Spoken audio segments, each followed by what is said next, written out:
Polymethyl methacrylate. അതിൻ്റെ monomer methyl methacrylate ആണ്. അത് പ്രൊഡ്യൂസ് ചെയ്യുന്നത് അസറ്റോണിൽ നിന്നാണ്. ദെൻ ബൾക്ക് മെത്തേഡോ സസ്പെൻഷൻ മെത്തേഡോ വഴി റാഡിക്കൽ പോളിമറൈസേഷൻ വഴിയാണ് PMMA പ്രിപ്പയർ ചെയ്യുന്നത്. ദെൻ അതിൻ്റെ പ്രോപ്പർട്ടീസ് ആണ് പറയുന്നത്. ഒരു കളർലെസ് ട്രാൻസ്പാരൻറ്റ് പ്ലാസ്റ്റിക് ആണ്.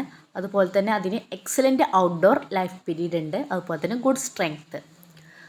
ദെൻ അതിന് ബൾക്കി സൈഡ് ഗ്രൂപ്പ് ഉള്ളതുകൊണ്ട് തന്നെ അത് അമോർഫസ് ഇൻ നാച്ചറാണ്. പിന്നെ PMMA മെനി കെമിക്കൽസിന് റെസിസ്റ്റൻ്റ് ആണ്. എന്നിരുന്നാലും കുറേ ഓർഗാനിക് സോൾവെൻറ്റിൽ അത് സൊല്യൂബിളാണ്. എക്സാമ്പിൾ പറയുകയാണെങ്കിൽ കീറ്റോണ്, ക്ലോറിനേറ്റഡ് ഹൈഡ്രോ കാർബൺ, എസ്റ്റേഴ്സ്, ഇതിലൊക്കെ അത് സൊല്യൂബിളാണ്. PMMAയുടെ തെർമലി ഡീപോളിമറൈസേഷൻ അതിൻ്റെ എൻറ്റയർ ക്വാണ്ടിറ്റി ഓഫ് മോണോമേഴ്സിനെയും ഈൽഡ് ചെയ്യുന്നുണ്ട്. പോളിമീഥൈൽ മെത്താ അക്രിലേറ്റ് ഇതിൻ്റെ മെയിൻ ഫ്യൂച്ചർ എന്ന് പറഞ്ഞിട്ടുണ്ടെങ്കിൽ ഒപ്റ്റിക്കൽ ക്ലാരിറ്റിയാണ്. അതുപോലെ തന്നെ അതിന് ഗുഡ് മെക്കാനിക്കൽ പ്രോപ്പർട്ടി ഉണ്ട്. ഗ്ലാസ്സിന് പകരമുള്ളൊരു എക്സലൻറ്റ് സബ്സ്റ്റിറ്റ്യൂട്ടാണ്. എന്നിരുന്നാലും ഗ്ലാസ്സുമായിട്ട് കമ്പയർ ചെയ്യുമ്പോൾ ഇതിന് സ്ക്രാച്ച് റെസിസ്റ്റൻസ് കുറവാണ്.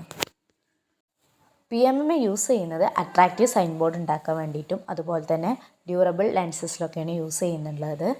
പിന്നെ ഡെക്കറേറ്റീവ് പേർപ്പസിന് വേണ്ടിയിട്ട് ബിൽഡിങ്സിലൊക്കെ യൂസ് ചെയ്യുന്നുണ്ട്.